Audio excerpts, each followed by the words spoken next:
Radhe Radhe friends, कैसे हैं आप सभी लोग। आशा करती हूँ कि अच्छे होंगे। आज हम आपको बताएंगे कि अकाल मृत्यु क्यों होती है और इस मृत्यु से बचने के उपाय क्या हैं। अकाल मृत्यु का अर्थ है अचानक या दुर्घटनावश व्यक्ति की मृत्यु हो जाना। अकाल मृत्यु एक ऐसी स्थिति है जब शरीर तो नष्ट हो जाता है लेकिन आत्मा इसी संसार में भटकती रहती है। आइए जानते हैं कि किन लोगों को अकाल मृत्यु का सामना करना पड़ता है। गरुड़ पुराण में अकाल मृत्यु के कई तरीके बताए गए हैं। जब कोई व्यक्ति भूख से तड़प कर मर जाता है, या किसी हिंसक जानवर द्वारा उसकी हत्या कर दी जाती है, या फिर किसी जहरीले पदार्थ के सेवन से व्यक्ति की मृत्यु हो जाए, पानी में डूबकर उसकी मौत हो जाती है, तो इसे अकाल मृत्यु कहा जाता है। कब होती है अकाल मृत्यु? वेदों में मनुष्य की उम्र 100 साल निर्धारित की गई है, लेकिन जब कोई व्यक्ति जानबूझकर धर्म का त्याग कर देता है या उसके शरीर में इतनी ताकत नहीं रहती कि वह धर्म कार्य कर सके, तो व्यक्ति की अकाल मृत्यु हो जाती है। वही गरुड़ पुराण में इस बात का भी वर्णन किया गया है कि व्यक्ति के पिछले जन्मों में कर्मों के कारण भी उसे अकाल मृत्यु का सामना करना पड़ता है। अकाल मृत्यु के बाद आत्मा का क्या होता है? अकाल मृत्यु हो जाने के कारण मनुष्य की कई इच्छाएं अधूरी रह जाती हैं, जिन्हें वह अपनी या इन इच्छाओं को पूरा करने के लिए आत्माएं अपने परिजनों को कष्ट पहुंचाती हैं। अकाल मृत्यु के बाद मनुष्य भूत पिशाच की योनि में कई वर्षों तक पृथ्वी लोक पर भटकता रहता है। वहीं दूसरी ओर गरुड़ पुराण के अनुसार प्राकृतिक मौत से मरने वाले लोग 13 या 45 दिन में दूसरा जन्म प्राप्त कर लेते हैं। मान्यता है कि भगवान शिव के महाकाल स्वरूप की पूजा करने से अकाल मृत्यु के भय को टाला जा सकता है।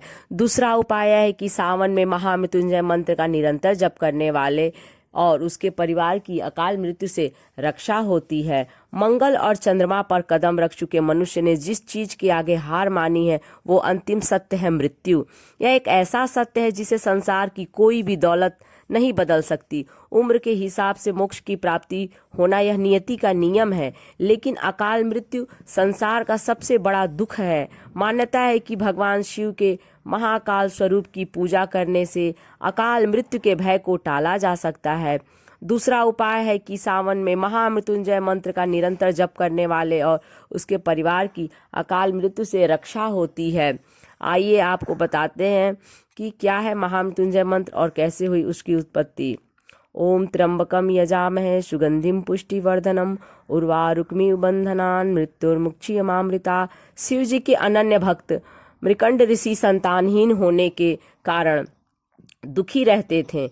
विधाता ने उन्हें संतान नहीं दी थी। मृकंड ऋषि ने सोचा कि महादेव संसार के सारे विधान बदलने में सक्षम है, इसलिए क्यों न भोलेनाथ को प्रसन्न कर यह विधान जो है बदला दिया जाए। मृकंड ऋषि ने घोर तप किया। भोलेनाथ मृकंड ऋषि के तप का कारण जानते थे, इसलिए उन्होंने शीघ्र दर्शन नहीं दिए। लेकिन भक्त की भक्ति के आगे भोलेनाथ झुक ही जाते हैं, इसलिए थोड़े ही समय में महादेव प्रसन्न हो जाते हैं। उन्होंने प्रकट होकर मृकंड ऋषि को वरदान देते हुए कहा कि मैं विधि के विधान को बदलकर तुम्हें पुत्र का वरदान दे रहा हूँ, लेकिन इस वरदान से तुम्हें हर्ष के साथ विषाद भी होगा। भोलेनाथ के वरदान से मृकंड को पुत्र हुआ, जिसका नाम मार्कंडेय पड़ा। ज्योतिषों ने मृकंड को बताया कि यह विलक्षण बालक अल्पायु है, इसकी उम्र केवल 12 वर्ष है। ऋषि का हर्ष विषाद में बदल गया। मृकंड ने अपनी पत्नी को आश्वस्त किया, जिस ईश्वर की कृपा से संतान हुई है वही भोलेनाथ इसकी रक्षा करेंगे। भाग्य को बदल देना भी उनके लिए अत्यंत सरल कार्य है। मार्कंडेय बड़े होने लगे तो पिता ने उन्हें शिव मंत्र की दीक्षा दी। मार्कंडेय की माता बालक के उम्र बढ़ने से चिंतित रहती थीं। उन्होंने मार्कंडेय को अल्पायु होने की बात बता दी। मार्कंडेय ने निश्चय किया कि माता पिता के सुख के लिए उसी सदाशिव भगवान से दीर्घायु होने का वरदान लेंगे, जिन्होंने उसे जीवन दिया है। धीरे धीरे वह 12 वर्ष के उसके उम्र होने को आ गए तब मार्कंडेय ने शिव जी की आराधना के लिए महामृत्युंजय मंत्र की रचना की और शिव मंदिर में बैठकर इसका अखंड जप करने लगा। समय पूरा होने पर यमदूत उन्हें लेने आ गए। यमदूतों ने देखा कि बालक महाकाल की आराधना कर रहा है तो उन्होंने थोड़ी देर प्रतीक्षा की। मार्कंडेय ने अखंड जप का संकल्प किया था। यमदूतों का मार्कंडेय को छूने का साहस न हुआ और लौट गए। उन्होंने यमराज को बताया कि वे बालक तक पहुंचने का साहस नहीं कर पाए। यमराज ने दूतों को पुनः भेजा पर यमदूत मार्कंडेय को छू भी न सके। इस पर यमराज क्रोधित हो मार्कंडेय के प्राण को लेने स्वयं ही चल दिए। यमराज के मार्कंडेय के पास पहुंचने पर बालक मार्कंडेय ने यमराज को देखा तो जोर जोर से महामृत्युंजय मंत्र का जप करते हुए शिवलिंग से लिपट गया। यमराज ने बालक को शिवलिंग से खींचकर ले जाने की चेष्टा की। तभी जोरदार हुंकार से मंदिर कांपने लगा और एक प्रचंड प्रकाश पुंज से यमराज की आंखें चौंधिया गईं। शिवलिंग से स्वयं महाकाल प्रकट हो गए। उन्होंने हाथों में त्रिशूल लेकर यमराज को सावधान किया और पूछा, तुमने मेरी साधना में लीन भक्त को खींचने का साहस कैसे किया है? यमराज महाकाल के प्रचंड रूप से कांपने लगे। उन्होंने कहा, प्रभु, मैं तो आपका सेवक हूँ। आपने ही जीवों से प्राण हरने का निष्ठुर कार्य मुझे सौंपा था।